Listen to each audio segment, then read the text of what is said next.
Typically, there are three basic options for what to do with leftovers. You can discard them, you can use them as they are, or you can make them into something new and or different. Hello, my name is Gladys Bell, and I'm a volunteer for Motherless Daughters Ministry. Thank you for allowing me to be part of your day. Every week, we give you a standing invitation to join us for a little conversation uh, to support motherless daughters everywhere, to share our stories, information, and encouragement. And if this message is helpful to you, we'd like to ask that you share it with other motherless daughters. Uh, Give us a thumbs up, a review, and subscribe to our channel. Merriam Webster defines leftover as something unused or unconsumed, usually used in the plural and refers to food left from a meal served. Some of the synonyms used for the word leftovers are scraps, pieces, remainder, the rest of, or remnants. The Bible mentions the term remnant or a term similar to that 540 times, whether it is used of food, anointing oil, or people. The term refers to what is left after the primary use or event. Therefore, after a loss, in the midst of our grief, what is left over?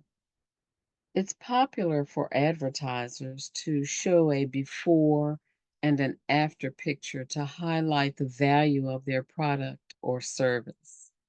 When we look at our lives before our loss, there are routines, maybe some painful areas, expectations, and plans for the future.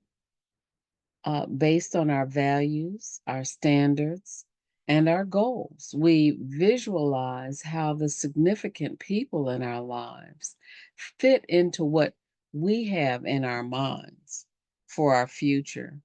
Most of the time, we make it all fit very neatly together to manage our lives. The loss of mother, or actually any significant person, literally throws a wrench in the machinery of our lives.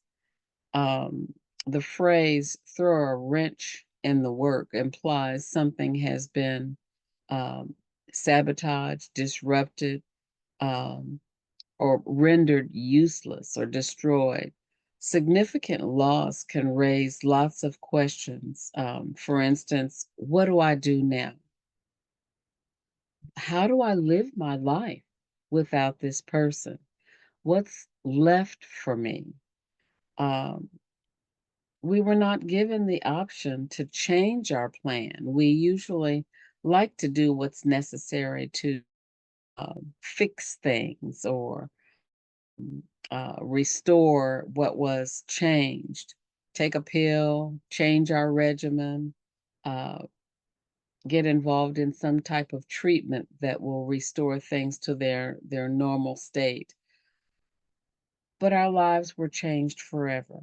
The situation was snatched out of our control, and there was nothing we could do to restore the situation or fix it. It was changed forever. Our hopes and our dreams for the future were sabotaged.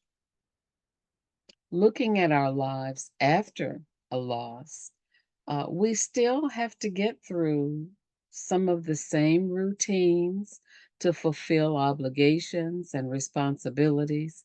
However, we may have to, or we may be forced to find a different way to fulfill some of these obligations and responsibilities. But however, we may be forced to find a different way to complete some of them, to make some changes. And change is difficult, um, requiring some extra effort.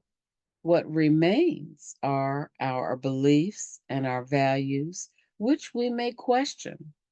The standards and our goals get necessarily modified with the changes that came to us. But all of that is emotionally as well as physically exhausting. It is work. The book of Jeremiah in the Bible speaks of a vessel that was on the potter's wheel that became marred or damaged. And it goes on to say, quote, so he made it again another vessel, as seemed good to the potter to make it, unquote. It may take a while for us to work through to the point, uh, but we can make use of whatever is left over, however broken or charred, to bring honor to the legacy of our loss. The leftovers can acquire a new flavor that can nourish and provide energy for ourselves or another person. I confess I'm still working on utilizing my leftovers, which includes this very video. It's a work in progress. It is a journey, asking the hard questions and planning for the leftovers. But never fear, you are in good company.